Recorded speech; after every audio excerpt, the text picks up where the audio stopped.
Buenos días, hermanos. El Señor esté bendiciendo las vidas de cada uno de ustedes. Es una bendición poder llegar hasta su casa a través de estos medios y llevar así la palabra del Señor. Vamos a continuar considerando esta serie de la primera carta a Timoteo, y espero que Dios esté edificando su vida a través de estas enseñanzas, trayendo consejo, guía, amonestación, y así, de esta manera, juntos ser edificados a través de la palabra del Señor, especialmente a través de esta serie a Timoteo. Precisamente, esta carta va dirigida con el propósito para que los creyentes en Éfeso, en este caso, supieran cómo debían dirigirse o cómo debían comportarse en la iglesia, en la casa de Dios, que es la iglesia, columna y baluarte de la verdad. Y el nombre de esta serie es Comportándonos de una manera digna de una iglesia. Y en esta mañana vamos a continuar considerando el capítulo 1 y vamos a ver los versículos 3 al 7.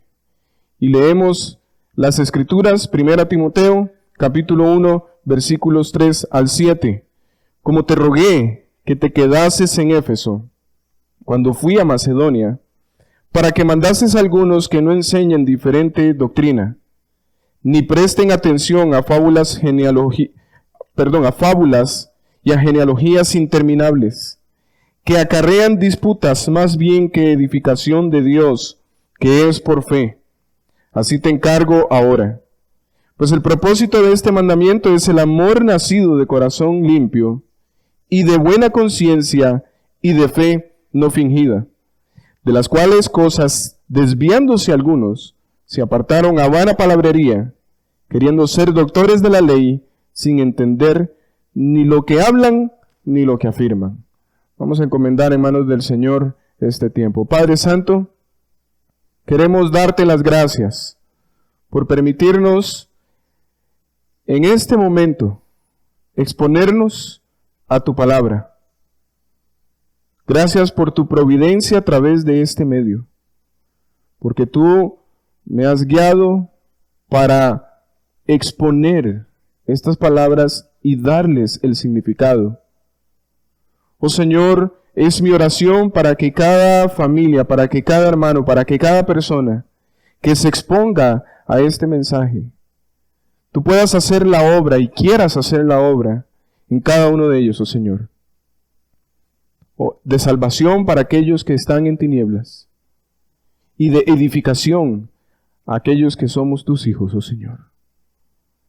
Ruego para que tu Santo Espíritu trate con cada uno de nosotros según la necesidad, y en general con la iglesia, oh Dios, para que podamos saber cómo corregir lo deficiente, para que sepamos cómo conducirnos en tu casa, que es la iglesia, oh Dios. Ruego, mi Dios, para que me asistas con el poder de tu Santo Espíritu, ahora que voy a exponer estas palabras. Dependo totalmente de ti, Señor. En tus manos nos encomendamos, en Cristo Jesús. Amén. Al dirigirse a su amigo, colaborador e hijo en la fe, Pablo da expresión inmediata a los que considera la necesidad más urgente. Y era esta: que Timoteo se quede trabajando en Éfeso con el fin de proseguir en la batalla por la verdad. Y precisamente este es el título de este sermón: la batalla por la verdad. A Pablo no le interesaba que Timoteo simplemente se quedara en Éfeso, sino que se quedara para corregir lo que estaba mal en aquella iglesia. Ese era el propósito por el cual Pablo había dejado a Timoteo en Éfeso. Tanto Pablo como Timoteo se habían percatado de los peligros que había en aquella iglesia. Ahora, ¿cómo iban Pablo y Timoteo a batallar por la verdad? ¿Cómo iban ellos a corregir aquello que estaba mal? Y es aquí donde vamos a empezar a considerar las indicaciones de Pablo a Timoteo de lo que él debía hacer para corregir aquello que estaba mal en Éfeso. En primer lugar, y esto va a servir para nosotros también en este tiempo, pero Timoteo en primer lugar tenía que mostrar preocupación y cuidado pastoral por la iglesia. Y no solamente Timoteo, Pablo como el maestro, el mentor de Timoteo, estaba manifestando su preocupación y su cuidado pastoral por la iglesia. Versículo 3. Como te rogué que te quedases en Éfeso cuando fui a Macedonia. Pablo le está pidiendo aquí en estas palabras a Timoteo que se quede en Éfeso. Esto implica que los dos habían estado en Éfeso, pero Pablo no podía quedarse. Pablo debía continuar su viaje a Macedonia para seguir velando, cuidando por las iglesias que probablemente en su mayoría él había plantado. Así que él deja a Timoteo. Pablo considera que ya Timoteo estaba lo suficientemente listo para tomar aquella responsabilidad. Así que le pide a Timoteo que se quede en Éfeso. Pablo estaba consciente del peligro en el que estaba pasando la iglesia en Éfeso. Y al dejar a Timoteo en aquella iglesia, entonces él demuestra su preocupación y cuidado pastoral por aquella iglesia.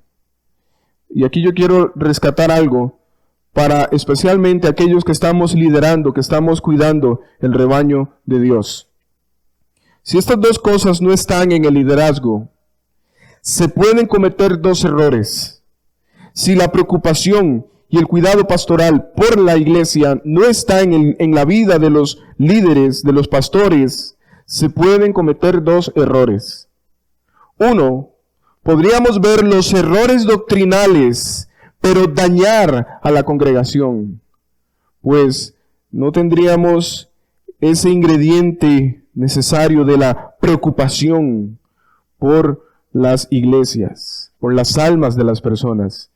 Y en segundo lugar, el segundo error que podríamos cometer sería el otro extremo, es ser indiferentes al estilo de vida de las personas. Lo que importa es tenerlos ahí congregados.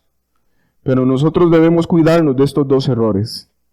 Si nosotros estamos pastoreando, si estamos cuidando el rebaño, si estamos enseñando a la iglesia, debemos asegurarnos de tener constante preocupación y cuidado pastoral por las iglesias o por la iglesia.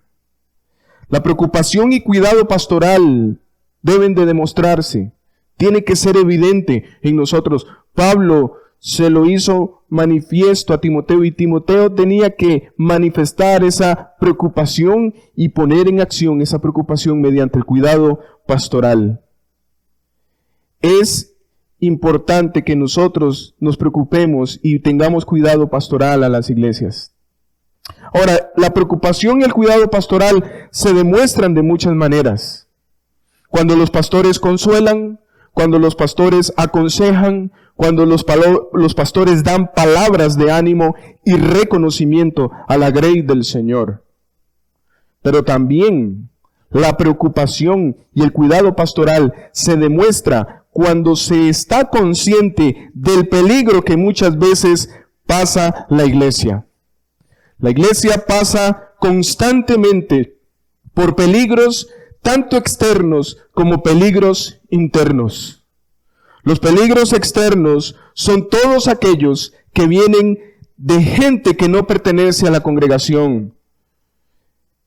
Llámense gobierno a través de sus amenazas y persecuciones, crisis sociales, crisis económicas o crisis de salud, como estamos pasando hoy en día este tiempo. Pero también pasamos por peligros internos. La iglesia pasa por peligros internos. Y los peligros internos son todos aquellos que vienen de los miembros, de los líderes o personas que pertenecen a la iglesia o que están en medio de la iglesia. Estas amenazas se manifiestan de dos maneras. Por un lado, la amenaza interna se manifiesta a través de la doctrina, pero también a través de la moral, a través del pecado. De estos dos peligros o amenazas, el más dañino para una iglesia son los peligros internos, pues ya sabemos que hemos de esperar de las amenazas y los peligros externos. Pero de los peligros internos, esos son los más peligrosos y los más dañinos para una iglesia. Pablo pudo percatarse de ese gran mal y por eso pidió en forma de ruego que Timoteo se quedara en Éfeso. Por obra del Espíritu Santo, Timoteo también estaba consciente de aquel peligro. Y podemos llegar a esta conclusión, pues Timoteo accedió a tomar aquella labor tan grande y tan complicada. Esto demuestra también que Timoteo amaba la obra de la misma manera que Pablo amaba la obra. Timoteo amaba a la iglesia de la misma manera que Pablo amaba a la iglesia.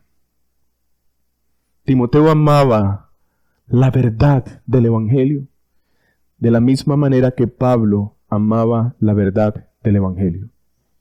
Y por esa razón, Timoteo accede a aquel ruego y atiende la petición de Pablo. Hermanos, si nosotros queremos mostrar nuestra preocupación y nuestro cuidado pastoral a nuestra iglesia, debemos ocuparnos en ser conscientes de estos peligros. Algunos se enfocan en los peligros externos, son expertos en advertir a la iglesia de los problemas sociales y políticos, pero son ciegos a los peligros internos de la iglesia. Se ocupan de consolar, animar y hablar de cosas positivas en sus sermones y pastoreo, pero descuidan a la iglesia en lo doctrinal y en lo moral. Pablo nos muestra en estas palabras que también nosotros debemos cuidar y velar por la iglesia de los peligros internos. En el transcurrir de la iglesia en este mundo, nosotros podemos ver en la historia del cristianismo, con lo que más ha lidiado la iglesia son con los problemas internos.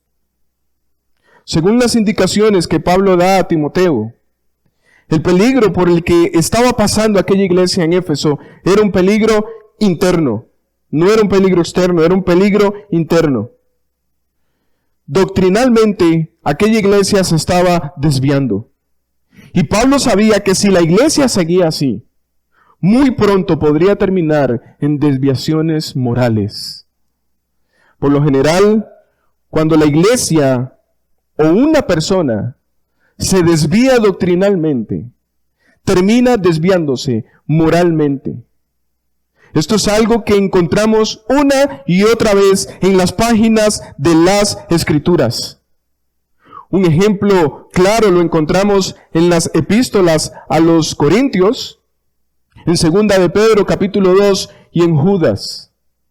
Vemos cómo nosotros podemos apreciar ahí, en estos libros, cómo el apóstol Pablo, Pedro y Judas estaban lidiando con problemas doctrinales, pero también problemas de inmoralidad en estas iglesias o en estos creyentes.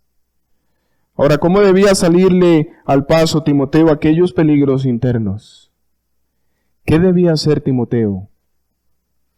Bueno, Pablo le da la indicación en el versículo 3. Le dice, para que mandases a algunos que no enseñen diferente doctrina. Y esto era lo que debía hacer Timoteo.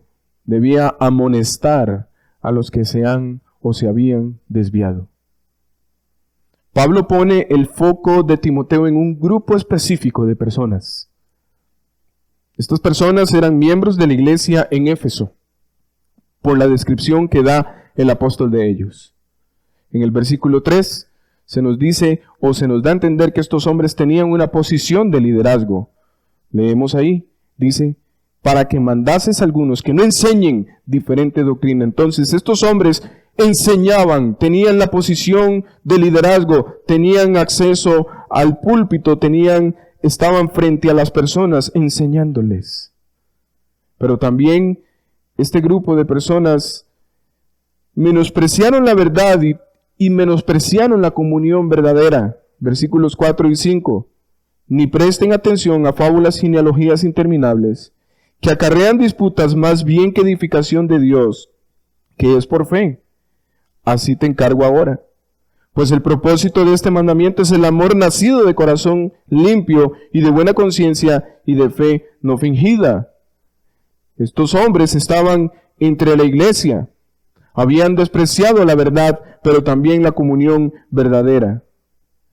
En tercer lugar, lo que nos muestra que estos hombres pertenecían a la iglesia en Éfeso es que buscaban confundir a la iglesia, versículo 5, pues el propósito de este mandamiento es el amor nacido de corazón limpio y de buena conciencia y de fe no fingida. Ellos querían trastornar aquello que era verdadero en la iglesia en Éfeso. Y en cuarto lugar, se inflaron en sus conocimientos, se hicieron arrogantes. Versículo 7, queriendo ser doctores de la ley, sin entender ni lo que hablan ni lo que afirman. Esta descripción que Pablo hace de estos hombres nos demuestra que estos hombres pertenecían a la iglesia en Éfeso. Ellos estaban ahí entre los creyentes, entre los miembros, y tenían un estilo de vida. Esta descripción de Pablo nos muestra que este grupo de personas eran parte de la iglesia en Éfeso, eran líderes de la iglesia. Otra de las cosas que debe llamar nuestra atención es que estos no eran muchos. Pablo dice que eran algunos, eran pocos. Pero esos pocos, tarde o temprano, iban a contaminar a los demás con sus enseñanzas. Y es lo que dice la Escritura, un poco de levadura leuda toda la masa. Estos eran unos pocos que tarde o temprano iban a contaminar a los demás con sus enseñanzas, pero también con su estilo de vida. Ahora, aquí hay una pregunta importante que nosotros debemos considerar a la luz de otro versículo que encontramos en este capítulo 1. Y la pregunta es, ¿por qué Pablo no le dio instrucciones a Timoteo de expulsar a estas personas que pertenecían a ese grupo que estaba enseñando diferente doctrina? Y en el versículo 20, Pablo menciona a dos hombres que entregó a Satanás. Y precisamente es lo que dice ahí en el versículo 20. Dice, vamos a leer el 19, manteniendo la fe y buena conciencia, desechando la cual naufragaron en cuanto a la fe algunos, de los cuales son Himeneo y Alejandro, a quienes entregué a Satanás para que aprendan a no blasfemar. Y aquí en efecto podemos ver que en este versículo 20 Pablo le dice a Timoteo que habían dos hombres en la iglesia de Éfeso, a los cuales entregó a Satanás, esto es, los expulsó de la iglesia. Estos hombres son Himeneo y Alejandro. Estos, dice Pablo, naufragaron de la fe y estaban blasfemando. La razón por la que Pablo no manda a Timoteo a que expulse a aquel grupo de personas era que estos no habían llegado al punto de naufragar de la fe ni de blasfemar. Probablemente aquellos no habían avanzado tanto en el error como lo habían avanzado aquellos dos hombres. Este grupo mencionado en el versículo 3 no habían naufragado de la fe, aunque iban hacia ese camino. Himeneo y Alejandro muy probablemente eran los promotores de aquellas diferentes doctrinas y maestros de aquel grupo específicamente. Esto es lo que hacen los falsos maestros. Se distinguen por acercarse a aquellos que tienen liderazgo en la iglesia, para tomar control de las iglesias, pero también para esparcir sus falsas enseñanzas. Ahora, ¿será que aún estando ausentes estos hombres de la iglesia de Éfeso tenían contacto con aquel grupo? Sí, probablemente. Probablemente. Ahora, estos algunos eran, por así decirlo, rescatables. Estos estaban empezando a incursionar en aquellas doctrinas diferentes, o como dice la Biblia de las Américas, doctrinas extrañas. Pues Pablo se dirige a ellos de una manera sarcástica. Ellos pretendían ser doctores de la ley. Pablo le dice a Timoteo que les ordene a estos hombres dos cosas, y que lo hagan de una manera contundente, inmediata. En primer lugar, que se detengan, a que desistan antes de ser demasiado tarde y naufraguen en el error como lo hicieron Himeneo y Alejandro. Y en segundo lugar, que no presten atención, que desechen las fábulas y genealogías interminables. Estos hombres estaban exponiéndose a un error muy, muy grave y estaban exponiendo a la iglesia también. Aquellos hombres querían sustituir la verdad por el error. Aquellos hombres estaban cometiendo estos dos graves errores. Lo primero, estaban enseñando una doctrina diferente, una doctrina extraña. Es decir, contrario a la doctrina bíblica. Esto es a la doctrina apostólica. Aquella doctrina que tiene que ver con el evangelio de salvación. Estos hombres estaban enseñando otro evangelio y no el glorioso evangelio de Jesucristo. Y en segundo lugar, al desechar la doctrina apostólica, ellos la sustituyeron por fábulas. Otra versión dice por mitos y genealogías interminables. Es lo que nos dice el versículo 4. Ni presten atención a fábulas y genealogías interminables. ¿Qué eran aquellas fábulas, aquellos mitos y genealogías interminables? Bueno, en primer lugar, estos no eran dos cosas diferentes. Era una sola cosa. Mitos y genealogías interminables. Esto eran suplementos de la ley de Dios de invención humana que tenían carácter definidamente judaico. Y eran mitos que tenían que ver con relatos genealógicos que en gran medida eran ficticios. Para formar aquellos mitos y genealogías interminables, aquellos hombres tomaban, por ejemplo, un nombre de una lista genealógica del Antiguo Testamento. Por ejemplo, del libro de Génesis. Y a partir de ese nombre formaban una bella historia. Muchas veces incluía a ángeles, incluían romance, incluían numerología e incluso dioses, divinidades. Todo aquel adorno interminable que se agregaba al relato bíblico era parte de la enseñanza en las sinagogas. Hay más explicaciones y ejemplos de estos mitos y genealogías, pero son un poco confusas y extensas como para explicarlas en poco tiempo. Pero básicamente, estos mitos y genealogías interminables eran agregados a los relatos bíblicos. Eran imaginativos.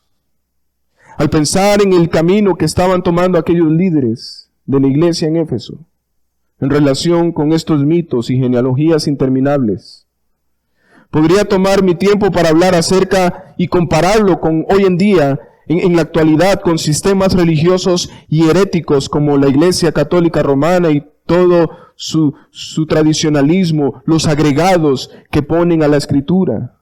Los testigos de Jehová con sus revistas atalayas, donde agregan al contenido bíblico. El movimiento Creciendo en Gracia. Los mormones con sus mitos, con sus fábulas. Y podría mencionar así muchos movimientos y sistemas religiosos. Ya es sabido que este tipo de sistemas y movimientos están lejos de la verdad de Dios. Aquella iglesia en Éfeso no tenía amenazas externas, aunque estaban presentes, sino internas. Todos estos movimientos que yo acabo de mencionar, mormones, testigos de Jehová, catolicismo romano, Todos estos movimientos y sistemas religiosos son amenazas para nosotros, pero son amenazas externas para la iglesia en la actualidad. Al igual que aquella iglesia en Éfeso, estamos teniendo amenazas internas en la iglesia. Y no me refiero a estos movimientos religiosos que sabemos que son un peligro para la fe. Me refiero a personas que están frente a la iglesia de Cristo, que están liderando, que están enseñando en la iglesia de Cristo. Algo que caracterizaba aquellos mitos y genealogías interminables es que se centraban en la persona de la que se hacía aquella historia. Ya no era el relato bíblico, ya no era Dios y su voluntad, sino la historia de la persona. La persona terminaba opacando a Dios y su obra redentora. Y este mismo error están cometiendo muchos pastores y líderes en la iglesia hoy en día.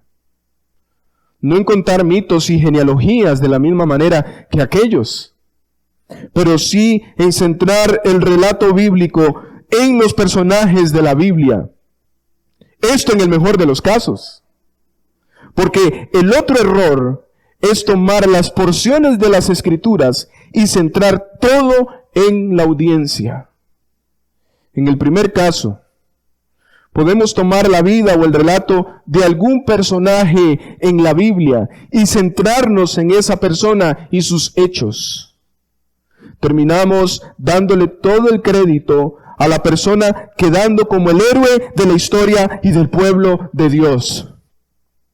Y entonces, todo se centra en David, todo se centra en Sansón, todo se centra en Abraham, todo se centra en Isaac, todo se centra en José. Opacando así al verdadero héroe. Terminamos limitando nuestra mirada en la persona y no en Cristo. No en su obra, no en su voluntad. Esto nos lleva entonces a moralizar la Escritura y ver la Biblia como un libro que me enseña a no cometer los mismos errores que aquellos que fallaron, o valorar tanto a aquellos héroes que quiero ser como ellos. Este mal suele suceder a menudo en las lecciones bíblicas para los niños o para jóvenes, pero también para los adultos. El personaje opaca la obra redentora de Dios. Opaca al verdadero héroe, a Cristo. Algo que me ha llamado mucho la atención en estos días que estamos pasando esta pandemia es que han tomado, por ejemplo, el arca de Noé y para instar a las personas a que seamos como Noé, a que estemos dentro de nuestras casas, a que no salgamos. Todo está centrado en Noé. Noé es el héroe. No están llevando a las personas a centrar su mirada en Cristo y ver la obra redentora de Dios aún en medio de esta situación que estamos pasando. No están llevando a las personas a considerar el Evangelio en esta situación que estamos pasando. Y lo más alarmante es que tanto personas incrédulas como creyentes están tomando estas ilustraciones. En el segundo caso, muchos toman historias o pasajes de las Escrituras con el fin de centrar aquello a la audiencia, tomando el pasaje de las Escrituras para aplicarlo a hablar del positivismo, de las bendiciones, del amor. Todo tiene que ver con mensajes motivacionales. No hablan del pecado, mucho menos hacen un llamado al arrepentimiento. Frases como, este es el año de tu visitación, este es el año de la bendición, Dios te quiere por cabeza y no por cola, lo mejor está por venir, no confieses cosas negativas. Hablan de la fe como algo que el hombre activa y no como la confianza puesta en Cristo para salvación. Aquí me refiero a aquellos que enseñan el evangelio de la prosperidad, el falso evangelio de la prosperidad y todo lo relacionado a esto. Todo está centrado en el hombre y sus deseos. sus anhelos, mas no de sus necesidades reales, de arrepentimiento, de perdón, de salvación en Cristo Jesús, de crecimiento en la gracia y conocimiento de Cristo y su palabra. Los pastores, líderes e iglesias han hecho a un lado el Evangelio de la misma manera que aquellos algunos estaban haciendo en Éfeso. Usan como libro de texto lo que contiene el Evangelio, pero han desechado o han agregado al Evangelio una doctrina extraña que no tiene nada que ver con el mensaje apostólico. Al final terminan en vanas palabrerías, de las cuales ni siquiera entienden lo que están hablando ni afirmando, pretendiendo ser los mejores teólogos, los maestros de la teología, los doctores en teología, los ungidos del Señor, demuestran no saber ni entender nada de lo que hablan y afirman. Sin duda alguna, hermanos, cuando una iglesia o persona en particular hace a un lado el Evangelio o agrega palabras o pensamientos al Evangelio, a la palabra de Dios o a la sana doctrina, la va a sustituir por algo más. Nadie se queda en neutro. Y por lo general, cuando la doctrina apostólica, la sana doctrina, es puesta a un lado, la iglesia o persona va a empezar a seguir todos aquellos pensamientos o argumentos que se acomoden a su estilo de vida. Y por lo general, el estilo de vida de este tipo de personas o iglesias es inmoral. Esto trae como resultado algo grave a las iglesias y a la vida de las personas. El resultado del error en la vida de aquellos hombres, aquellos algunos que estaban en Éfeso, fue que se desviaron del amor sincero y puro. Ya estaban causando divisiones, pero también no tuvieron una buena conciencia, es decir, ahora tenían malas intenciones. Sus pensamientos de continuo, por así decirlo, eran solamente el mal. Ahora su fe no era verdadera, ahora era una fe fingida. Se entregaron a las vanas palabrerías y se entregaron también, cayeron en arrogancia. Ese es el resultado. Precisamente Pablo dice en el versículo 4 que aquellas doctrinas acarrean disputas más bien que edificación de Dios, que es por la fe. Y entiéndase aquí que la fe es el conjunto de doctrinas que me llevan a poner mi confianza en Cristo Jesús, no algo que activan los hombres. Este tipo de personas en la iglesia deben ser amonestadas. De la misma manera que Pablo le dijo a Timoteo, te mando que amonestes a estos hombres. Hoy también la iglesia, los pastores que tienen este estilo de vida deben ser amonestados.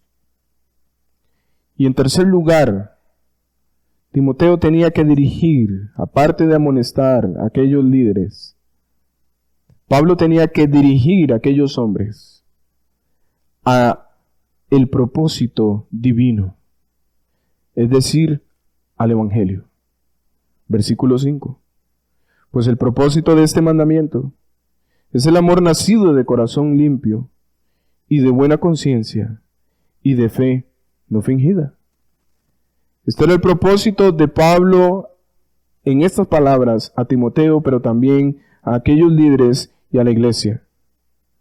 Este punto responde a la pregunta, ¿qué debía hacer Timoteo con este grupo de personas que se estaban desviando de la verdad? Antes de responder a esta pregunta, Timoteo tenía que tratar no solo con este grupo, también tenía que dirigirse a la iglesia. No solamente era aquel grupo de líderes, sino también la iglesia. Así que Timoteo debía tratar con estos dos grupos. Y Pablo tenía presente esto en su mente. De ahí que le da tanto el mandamiento como el propósito del mandamiento. El mandamiento o el encargo era mandar a aquellos líderes que desistieran de aquella enseñanza, pues eran diferentes a la doctrina apostólica y de las fábulas y genealogías interminables. Y en segundo lugar, dirigir tanto al liderazgo como a la iglesia al amor nacido de corazón limpio, a tener una buena conciencia y a tener una fe no fingida. Esto no es otra cosa que el Evangelio. Timoteo tenía que dirigir tanto a aquellos hombres que estaban enseñando diferente doctrina, como a la iglesia, dirigirlos al Evangelio. El Evangelio debe ser el propósito de toda iglesia y su liderazgo a la hora de edificar, guardar, proteger y guiar al rebaño. Toda iglesia y liderazgo que pierde de vista el Evangelio, es decir, lo sustituye por otras cosas, llámese entretenimiento, llámese humanismo, llámese secularismo, materialismo, etc., va rumbo a la destrucción. Pues está haciendo a un lado lo único que tiene poder para cambiar las vidas de las personas y sostener a una iglesia. Lo que produce el Evangelio en las vidas de las personas es el amor de corazón limpio, la buena conciencia y una fe verdadera. Cuando el pecador es llevado a Cristo sin ningún otro elemento añadido, solamente la predicación de la palabra de Dios, lo primero que se regenera es el corazón. El resultado de ese corazón regenerado es que la conciencia del hombre comienza a molestarlo de tal modo que, quedando bajo la convicción, se siente feliz de abrazar a su Redentor por medio de una fe viva y consciente. Y como resultado final, lleva al hombre a amar a Dios, amar a su Hijo, amar a su palabra, caminar en obediencia y amar a la iglesia. De ahí la secuencia que da el apóstol Pablo. Es claramente evidente que Pablo da esta secuencia, da estas tres cosas y este orden para terminar en amor. De la misma manera que aquella iglesia en Éfeso, las iglesias hoy en día se han desviado del propósito divino. Tanto los líderes como los miembros de la iglesia, al abrazar, al seguir o creer una doctrina diferente a la apostólica, como consecuencia tendremos una iglesia que se parece más y más al mundo y menos a Cristo. Una iglesia que ama más el yo. Una iglesia que ama más los bienes temporales. Una iglesia que ama más los placeres pecaminosos de la carne más que a Dios, que a su Hijo, que su palabra y su pueblo. Los líderes de la iglesia, entiéndase aquí pastores, diáconos y maestros de la palabra, somos los responsables. Hemos o han dejado a un lado el verdadero mensaje de las Escrituras. Y como dice el apóstol Pedro, se han convertido en indoctos e inconstantes que han torcido las Escrituras para su propia perdición y de los demás. Pues ya no confían en el poder del Evangelio, ya no confían en el poder de la palabra, ahora añaden otras cosas a la predicación, a la palabra. Como resultado, tenemos una iglesia que ha perdido el verdadero amor, el amor bíblico. Por otro lado, pensando en esta situación que estaba pasando en Éfeso, en relación con nosotros, hemos medido el amor de una manera muy extraña. No, el amor que ahora nosotros queremos ver en la iglesia o queremos experimentar no es el amor bíblico, no es el amor que va acorde a la doctrina apostólica, sino a una doctrina extraña. Es un amor que está centrado en el hombre y no en Dios y su voluntad. Como creyentes estamos llamados a amarnos los unos a los otros, sí, es cierto. Pero podemos ver claramente que el mandato de amonestar a aquellos que se han desviado de la verdad está ligado al amor. El verdadero amor, hermanos, se va a reflejar en una iglesia cuando en ella se busca el que las personas tengan un corazón limpio, una buena conciencia y una fe genuina. ¿Y cómo se hace esto si no a través de la amonestación? ¿A través de la guía de la palabra del Señor? No pasando por altos las amenazas internas en una iglesia, es decir, la mala doctrina y los pecados. Pero hoy esa doctrina extraña del amor, que no tiene que ver nada con la doctrina bíblica o apostólica, se ha introducido en las iglesias. Y ahora el amor bíblico se ve como no decirle nada al que anda caminando en pecado, dejarlo en su vida pecaminosa. Pero Pablo nos muestra que esto no debe ser así. Pablo nos dice, ustedes tienen que amonestar y tienen que dirigir a estas personas que andan desordenadamente, que se han desviado de la doctrina, que se han desviado del Evangelio, dirigirlos al Evangelio. Esto es lo que distingue a una iglesia que batalla por la verdad. Una iglesia que es columna y baluarte de la verdad. Tanto los líderes como la iglesia van a cuidar la doctrina, van a cuidar la verdad. Y en ese afán de cuidar la doctrina, la verdad, van a amonestar a todo aquel que ande desordenadamente, no solamente doctrinalmente, sino también moralmente. Ese es nuestro llamado, hermanos. Este llamado no ha cambiado. Seguimos siendo la iglesia de Dios, seguimos siendo la casa de Dios, seguimos siendo columna y baluarte de la verdad. Pero ¿qué pasa, hermanos? Que hemos perdido de vista esto.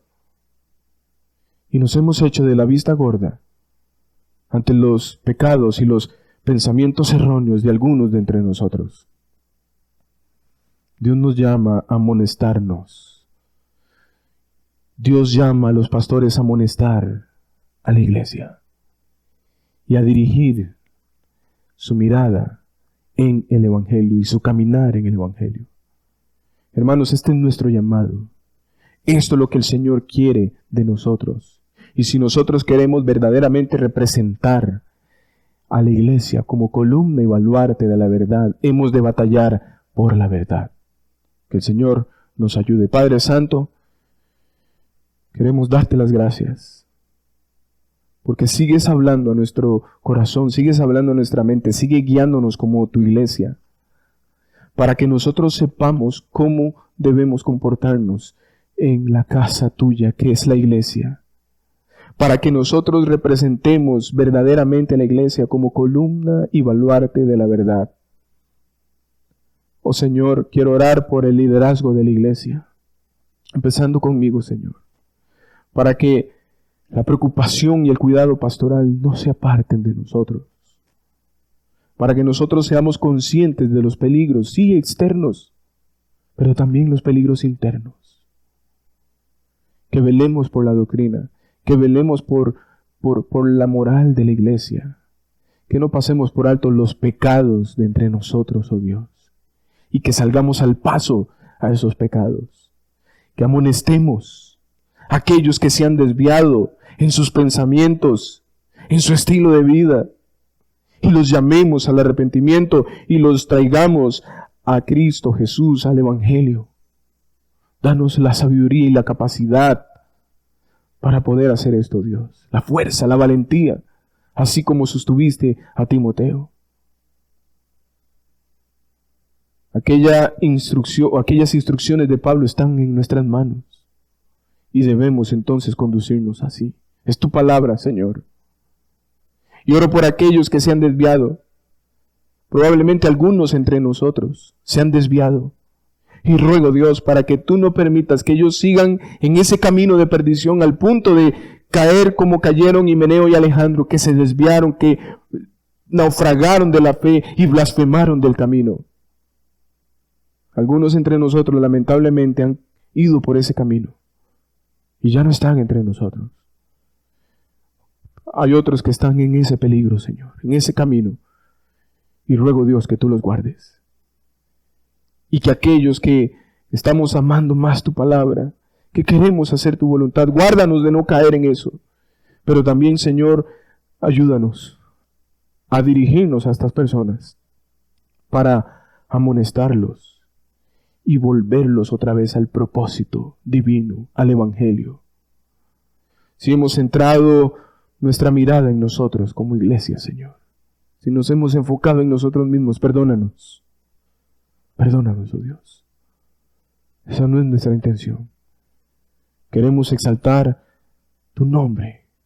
Queremos exaltar a tu Hijo. Queremos exaltar tu palabra. Guárdanos, oh Señor, y sigue sosteniéndonos. En el nombre de Cristo Jesús. Amén.